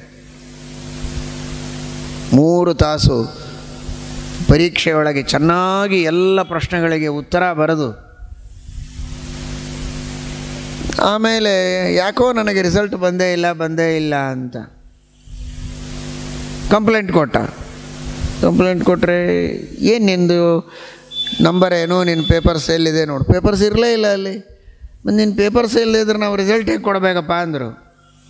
ನಮ್ಮ ಅವ್ವ ಅಪ್ಪಗೆ ತೋರಿಸ್ಬೇಕು ಅಂತ ನಾವು ಮನೆಗೆ ತಂದು ಇಟ್ಟಿದ್ದೆ. ಮತ್ತು ನಾವೇನು ಮಾಡೋಣ ಅಂದ್ರೆ ಅವರು ಬುದ್ಧಿವಂತ, ಚೆನ್ನಾಗಿ ಉತ್ತರ ಬರೆದಿದ್ದಾನೆ, ಎಲ್ಲ ಪ್ರಶ್ನೆಗಳಿಗೂ ಉತ್ತರ ಬರೆದಿದ್ದಾನೆ, ಬರೆಯೋದು ಬರದೆ ಎಕ್ಸ್ಟ್ರಾನು ಬೇಕಾದಷ್ಟು ವಿಷಯಗಳನ್ನು ಬರೆದಿದ್ದಾನೆ.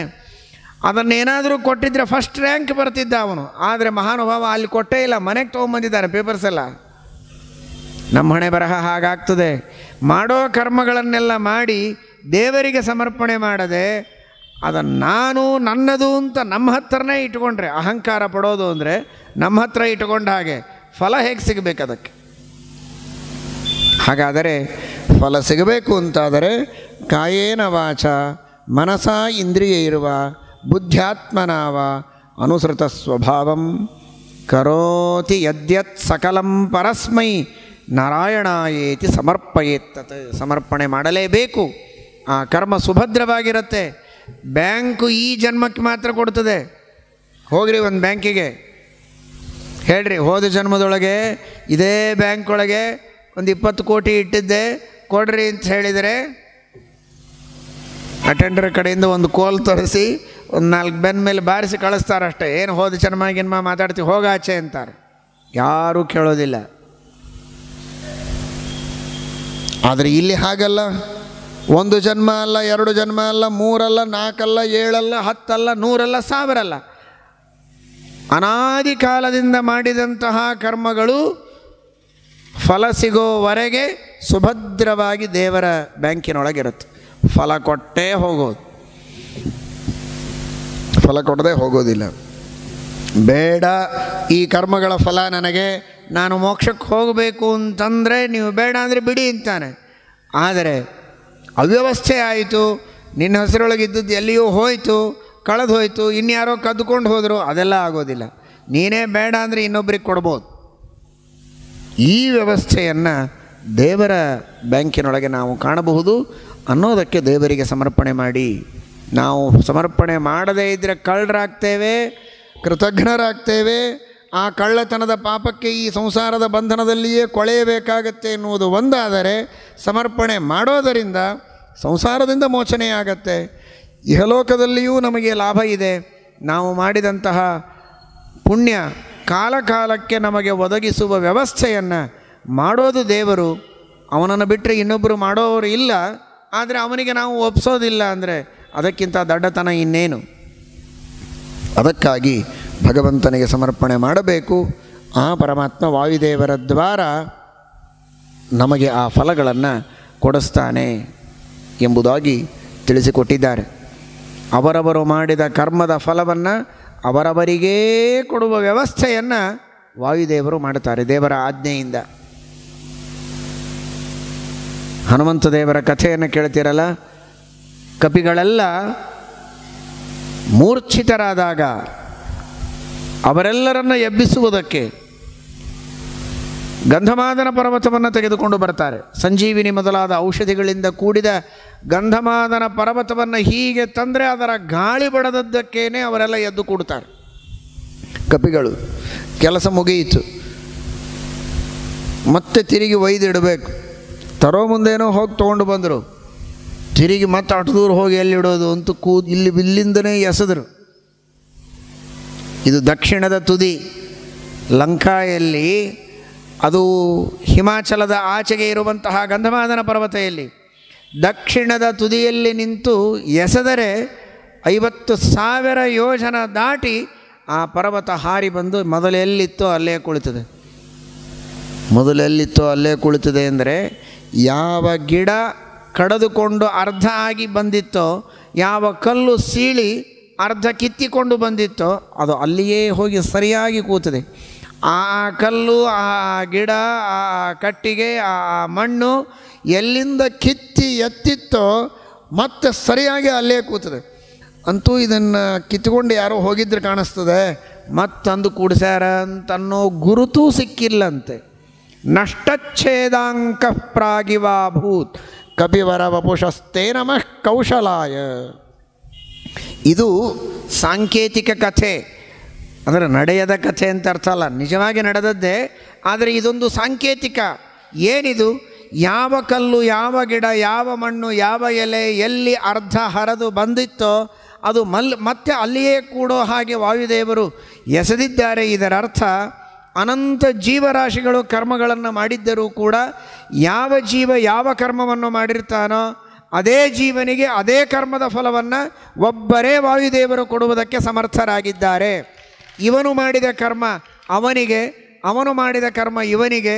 ಅಯ್ಯೋ ಒಂದು ಸ್ವಲ್ಪ ಅವಸರದಲ್ಲಿ ಮರೆತುಬಿಟ್ಟೆ, ನೀವು ಮಾಡಿದ್ರೇನು ಪಾಪ ದಾನ, ಆ ಪುಣ್ಯದ ಫಲವನ್ನು ನಾನು ಇವನಿಗೆ ಕೊಟ್ಬಿಟ್ಟೆ, ಸಾರಿ ಏನು ಅನ್ಕೋಬೇಡ್ರಿ, ಇನ್ನೊಮ್ಮೆ ದಾನ ಮಾಡಿರಿ, ಏನು ಮಾಡಲಿಕ್ಕಾಗೋದಿಲ್ಲ, ಐ ಆಮ್ ಹೆಲ್ಪ್ಲೆಸ್. ಯಾಕಂದರೆ ಅದು ಅವನಿಗೆ ಹೋಗ್ಬಿಡ್ತು. ಈ ಪರಿಸ್ಥಿತಿ ವಾಯುದೇವರಿಗೆ ಎಂದಿಗೂ ಬರೋದಿಲ್ಲ. ಸ್ವಸ್ವಸ್ಥಾನ ಸ್ಥಿತಾತಿ ಸ್ಥಿರ ಶಕಲಶಿಲಾ ಜಾಲ ಸಂಶ್ಲೇಷ ನಷ್ಟಚ್ಛೇದಾಂಕ ಪ್ರಾಗಿವಾಭೂತ್ ಕಪಿವರ ವಪುಷಸ್ತೆ ನಮಃ ಕೌಶಲಾಯ. ಇದು ವಾಯುದೇವರ ಕೌಶಲ. ವಾಯುದೇವರ ದ್ವಾರ ಈ ರೀತಿ ಕರ್ಮಗಳ ಫಲವನ್ನು ಅವರವರಿಗೆ ಸಿಗುವಂತೆ ಮಾಡುವ ವ್ಯವಸ್ಥೆಯನ್ನು ಮಾಡುವ ದೇವರಿಗೆ ಸಮರ್ಪಣೆ ಮಾಡದೆ, ಭಾರತೀ ರಮಣ ಮುಖ್ಯ ಪ್ರಾಣಾಂತರ್ಗತ ಶ್ರೀಕೃಷ್ಣನಿಗೆ ಅರ್ಪಣೆ ಮಾಡದೆ ಹಾಳಾಗಬೇಡೋ ಮನುಜ, ಭಗವಂತನಿಗೆ ಸಮರ್ಪಣೆಯನ್ನು ಮಾಡು ಅಂತ ಕವಿಗಳು ಹೇಳ್ತಾ ಇದ್ದಾರೆ. ಶ್ರೀಕೃಷ್ಣ ಅರ್ಪಣಮಸ್ತು.